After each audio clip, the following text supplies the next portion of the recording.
Madame Aubry, vous êtes la porte-parole de l'association Oxfam pour la France. C'est une association qui est en pointe dans le combat contre la fraude internationale. Vous avez fait d'ailleurs de ce combat justement une priorité pour le G20. C'est notamment grâce à vous que le G20 a commencé à s'en occuper. Alors elle a d'abord nié cette histoire et puis finalement elle a reconnu avoir été une dirigeante mais non exécutive de cette société offshore. Est-ce que ça fait une différence ou est-ce que ce soir les révélations du monde pose à nouveau un problème sur les instances dirigeantes de la Commission? En tout cas, ce que prouvent les révélations du monde aujourd'hui, c'est que, de nouveau, plus de 100 000 sociétés offshore, et parmi ces sociétés offshore qui sont présentes aux Bahamas, se trouve en effet Neelie Kroes, qui, son nom est directement associé. Ça veut dire que c'est une des dirigeantes officielles dont le nom est déclaré dans le registre du commerce et des sociétés des Bahamas. Donc il est difficile pour elle de contester le fait qu'elle y ait été associée, en tout cas du début des années 2000 à 2009 quasiment. Elle s'occupait notamment de la concurrence sur le marché de l'énergie. Elle était d'ailleurs assez active pour lancer des procédures contre la France sur nos tarifs réglementés par exemple. Or on s'aperçoit que dans ce fonds, il y avait des intérêts justement des grands groupes énergétiques, c'est ça?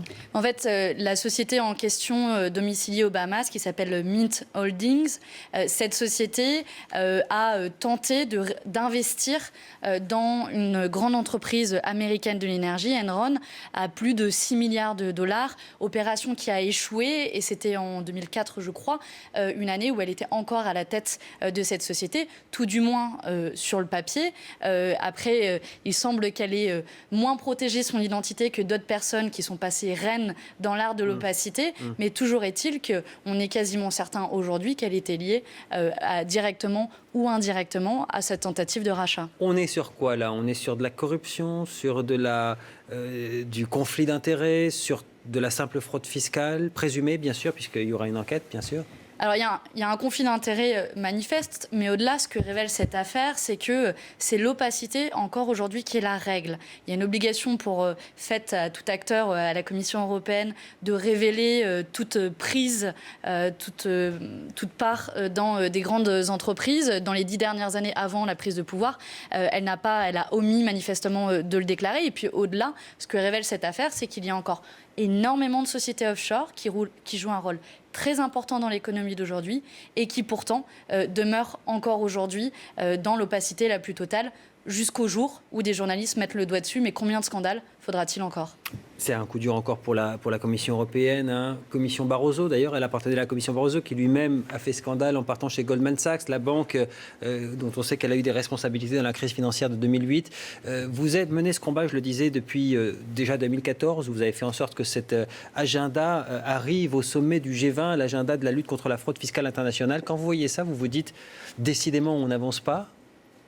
Ou vous vous dites, c'est justement parce qu'on le voit qu'on peut imaginer que ça avance? On avance parce que vous en parlez aujourd'hui, parce que d'autres journalistes en parlent, parce qu'il y a une forte attente citoyenne aujourd'hui pour agir contre la fraude et l'évasion fiscale.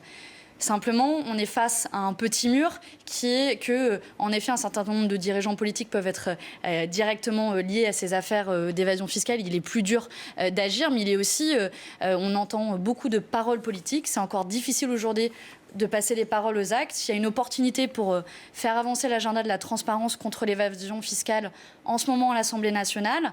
Les députés semblent s'en saisir qu'à moitié. Le même agenda se dessine au niveau européen, donc on en parle. De là à faire passer des mesures indispensables pour demain mettre un terme à l'évasion fiscale et que je vienne sur votre plateau pour vous dire ça y est, vous m'entendrez plus parler de ce problème-là. Malheureusement, il y a encore un pas énorme à franchir.